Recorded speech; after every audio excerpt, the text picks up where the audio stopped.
ইংল্যান্ডের প্রথম ইনিংস ও ভারতের অসাধারণ বোলিং।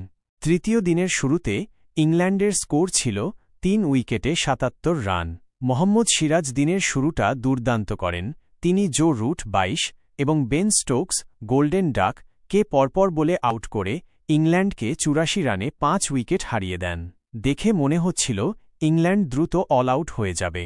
তবে এরপর হ্যারি ব্রুক ১৫৮ রান এবং জেমি স্মিথ অপরাজিত ১৮৪ রান মিলে এক ঐতিহাসিক জুটি গড়েন। তারা ষষ্ঠ উইকেটে ৩০৩ রান যোগ করেন, যা ইংল্যান্ডকে ম্যাচে ফিরিয়ে আনে। এটি টেস্ট ক্রিকেটে ইংল্যান্ডের উইকেট রক্ষকের করা সর্বোচ্চ স্কোর।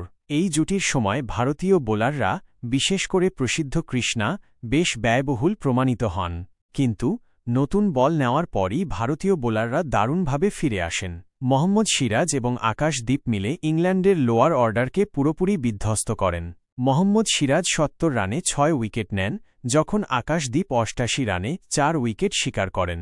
ইংল্যান্ড দল ৪০৭ রানে অল আউট হয়। এই ইনিংসে ইংল্যান্ডের ৬ জন ব্যাটসম্যান ০ রানে আউট হন, যা ইংল্যান্ডের টেস্ট ইতিহাসে এক ইনিংসে সর্বোচ্চ সংখ্যক ডাকের রেকর্ড। এভাবে ভারত প্রথম ইনিংসে ১৮০ রানের গুরুত্বপূর্ণ লিড পায়। ভারতের দ্বিতীয় ইনিংস। ১৮০ রানের লিড নিয়ে ভারত তাদের দ্বিতীয় ইনিংস শুরু করে। যশস্বী জয়সওয়াল ২৮ রান এবং কে এল রাহুল অপরাজিত ২৮ রান দ্রুত শুরু করেন এবং প্রথম উইকেটে ৫১ রান যোগ করেন। তবে দিনের খেলার শেষ মুহূর্তে যশস্বী জয়সওয়াল টাঙের শিকার হন।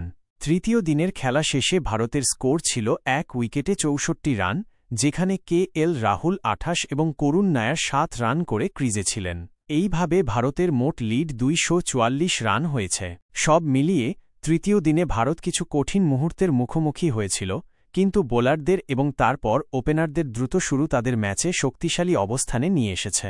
এখন চতুর্থ দিনে ভারতীয় ব্যাটসম্যানরা একটি বড় লক্ষ্য নির্ধারণের চেষ্টা করবে।